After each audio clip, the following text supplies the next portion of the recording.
Hello, History of Rock students. I hope you are doing well. Happy Digital Day. So we have a very exciting activity for you to complete today. It requires you to go to this website. It is the Rock and Roll Hall of Fame's website. And if you go ahead and look up here, this is the exact URL you will need in order to get to the correct spot. Otherwise, if you just look up the Rock and Roll Hall of Fame's website and then you go under Learn, we are in the Digital Classroom section. So this website has just been very helpful because it has different activities for you to do.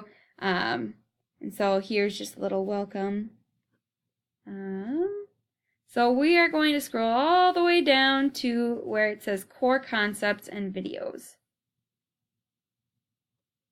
Okay, so the first question here, what should you listen for in a song? That one relates to our first video. And then there are some other questions up there that also relate to other videos here for you. And then if you keep scrolling down, there are other activities for you to look over, but all you have to worry about today is this first video titled How to Listen. Okay? So here it says, it gives you your objectives, and it says that the learner, who is you, the learner will be able to understand listening as paying attention to the process of perception. You will be able to identify musical patterns in rock and roll and across different styles.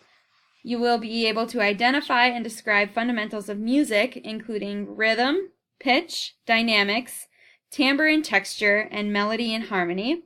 And you will also be able to listen objectively while still recognizing personal aesthetic preference. So you can either start watching it here, or you can do it on your own.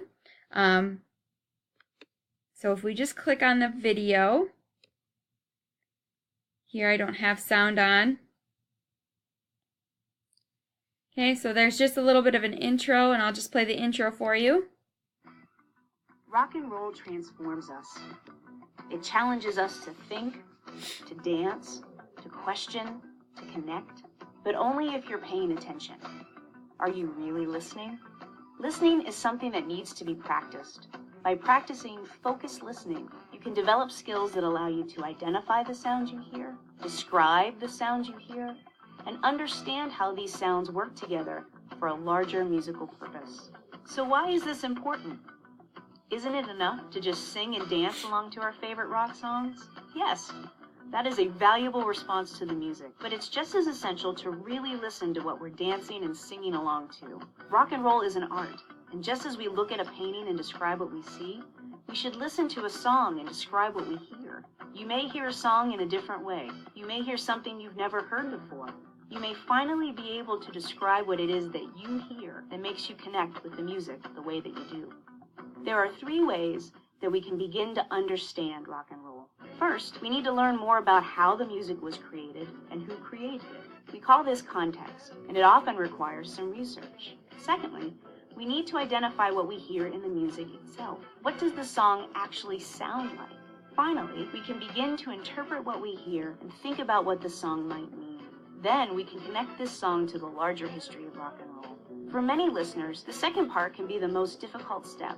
Sometimes the hardest thing to do is to sit and listen. Just listen.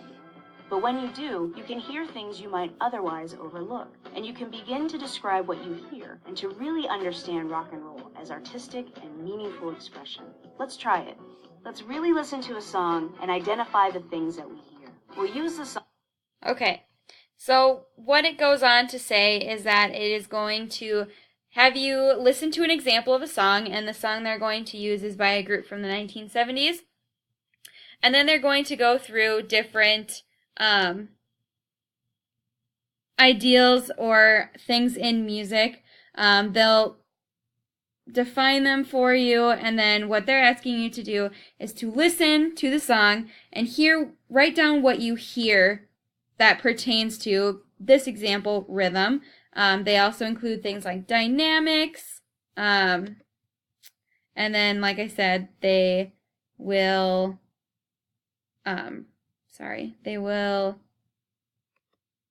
define it for you. So like here's pitch, then they have melody. So there's a lot of different examples for you to read about, understand what they are, and then put them in the same context as listening to a song and understanding what they mean in the context of a song. So I believe that they play different sections for you of the music, and they tell you specifically to focus on this specific section of the music, to focus on timbre, for example. So what you're going to do is you're going to complete that, and then afterwards I would like you to pick another song that you have, like maybe it's your favorite song, that's just the song that you just love. Okay, and you're going to do the same things. So you are going to analyze the timbre, the pitch, melody, rhythm, dynamics, everything like that. Doesn't have to be a rock song. It can be any song that you would like. Go ahead and complete all of this on Notability, and then you can submit it to me on Showbie. And if you have any questions, please feel free to email me. My email is on Schoology if you need it. But other than that, I will show you where this will be, this video. So give me 1 second.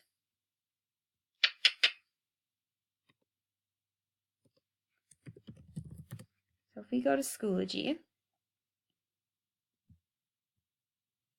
Okay, so you're on Schoology. Go to our section, and you see all of our stuff. Loading.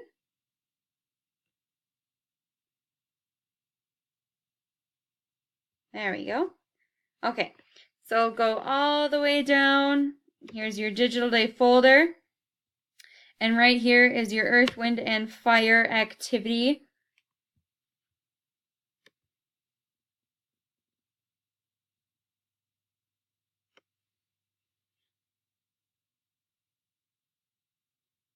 Okay, so here we have, it's separated out, Earth, Wind, and Fire, Shining Star, Rhythm, Dynamics, Melody, Timbre. And remember, you're supposed to be writing down what you're hearing related to those topics in the song.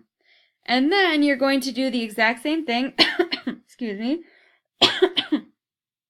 with your song. So I don't know what your song is. Maybe your song is Love Story by Taylor Swift. I don't know. Listen to that song. Write down the exact same things. What do you hear for rhythm? What do you hear for dynamics? What do you hear for melody and timbre? Again, if you have any questions, please feel free to email me.